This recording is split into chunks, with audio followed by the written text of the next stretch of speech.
2 siècles d'hégémonie balayés en 10 secondes. Que s'est-il réellement passé cette nuit-là au Burkina Faso? En une seule nuit, la célèbre Légion étrangère française s'est volatilisée, anéantie par une coalition d'États africains, appuyée par une arme inédite sur le continent. Ce n'est pas seulement une défaite militaire, mais la chute d'un mythe forgé patiemment depuis près de 2 siècles. L'invincibilité occidentale en Afrique. Pour la France, l'enjeu était crucial.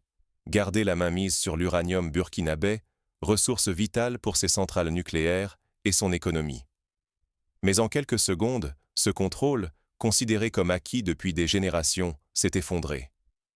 La Légion, réputée pour ne jamais céder, a été pulvérisée avant même de saisir l'ampleur du piège tendu.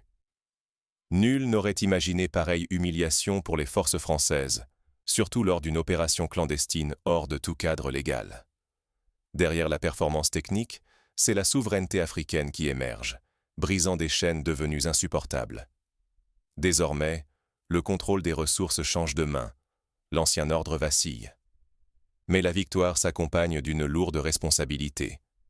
Si la France perd influence et ressources, l'Afrique doit inventer un nouvel ordre, éviter les pièges de la domination et affronter le vertige de sa liberté.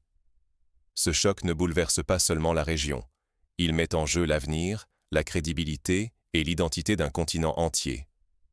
Pour saisir l'origine de ce renversement, il faut plonger dans l'ombre, là où tout a commencé. Revenons aux prémices de cette nuit décisive. L'uranium du Sahel, secret brûlant au cœur de la puissance française. Derrière chaque intervention militaire, un enjeu rarement avoué.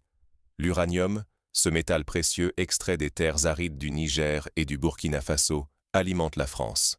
Sans lui, pas de lumière, pas de chauffage, pas d'industrie. L'uranium sahélien fait tourner presque toutes les centrales nucléaires françaises, offrant à Paris une indépendance énergétique que beaucoup envient.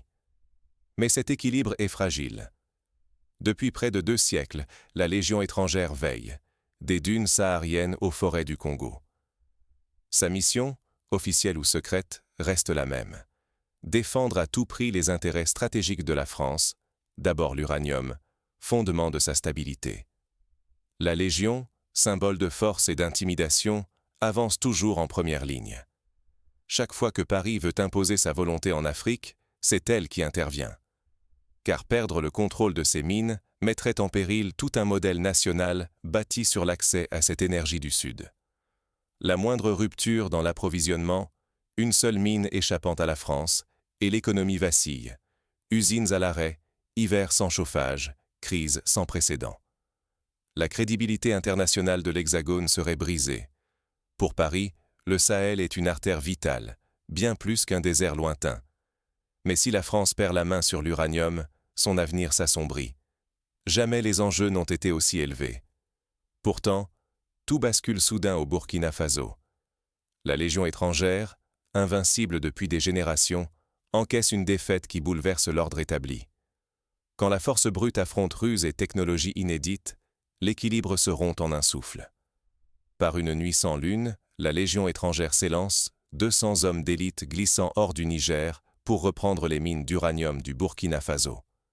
Leur ordre, rétablir la mainmise de Paris, quitte à piétiner toute règle diplomatique.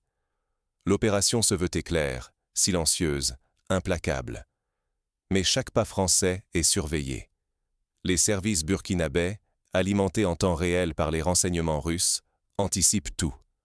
La Légion croit surprendre, mais c'est elle qui est prise au piège. Dans l'ombre, une coalition panafricaine se prépare, mêlant courage local et appui technologique inattendu. L'arme décisive surgit, le TOS-UNA, lanceur thermobarique russe, surnommé Son Sapek.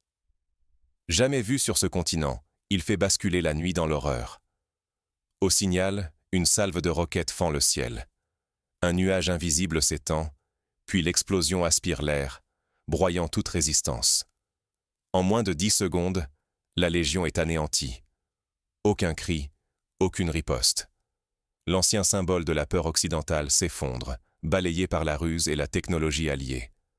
L'honneur forgé par 2 siècles de conquête part en fumée. Le prestige militaire français s'évapore, l'Europe retient son souffle devant les images des vaincus.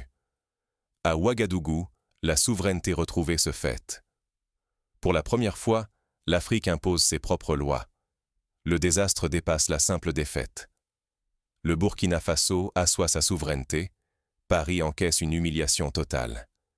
Des décennies de contrôle et d'influence s'envolent en une seule nuit. La peur change de camp. La victoire burkinabé fait trembler l'Afrique, Londres, Moscou, Pékin. Les alliances technologiques redistribuent les cartes, défiant la suprématie occidentale.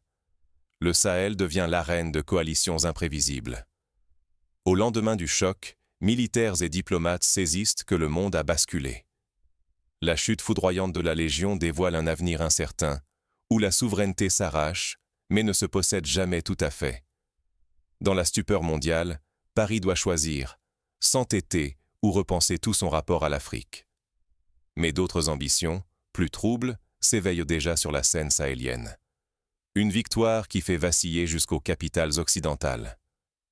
Le lendemain, la stupeur gagne l'Europe entière. Dans les chancelleries, l'inquiétude enfle.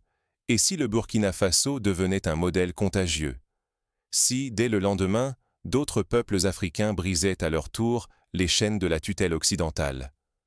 Les diplomates s'agitent. À Paris, à Londres, à Berlin, un mot surgit dans les conversations.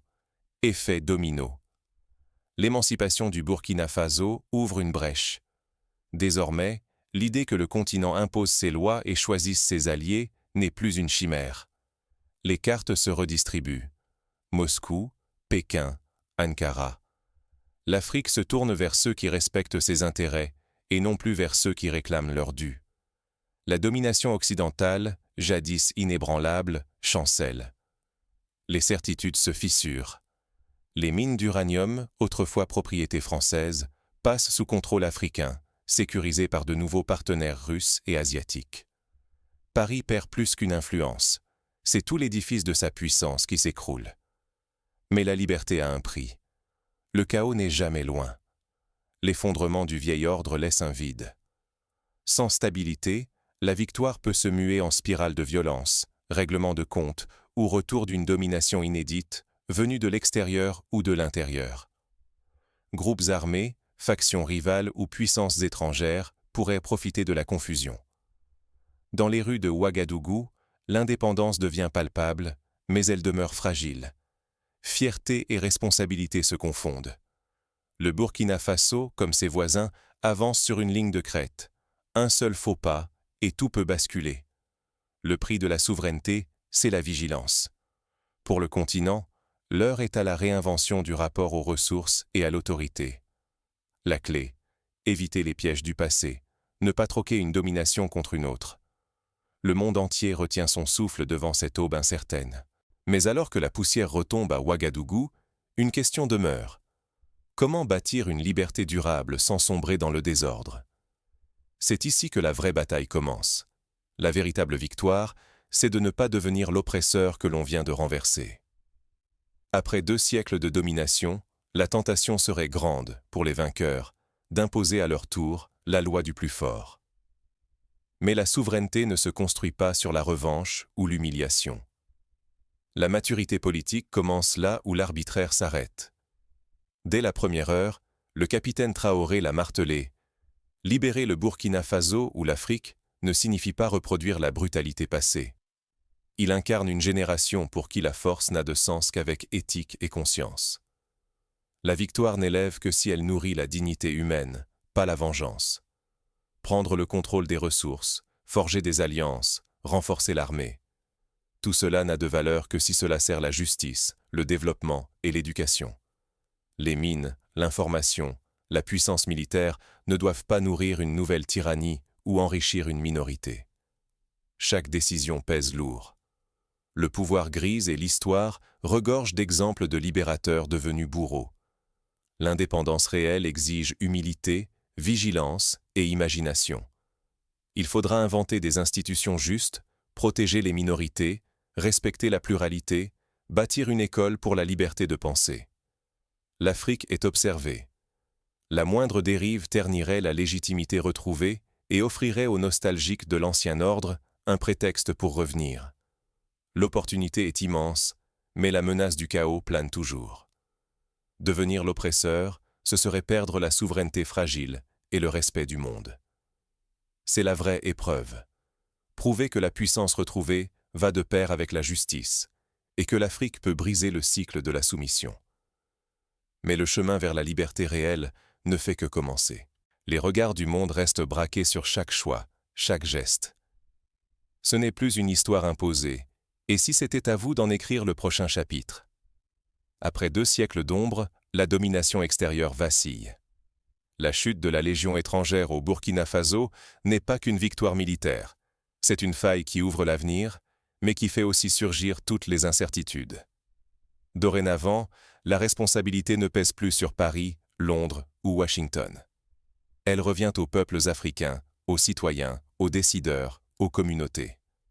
Chaque choix, chaque geste, qu'il soit politique, économique ou culturel, portera le poids d'une indépendance véritable ou d'une soumission déguisée.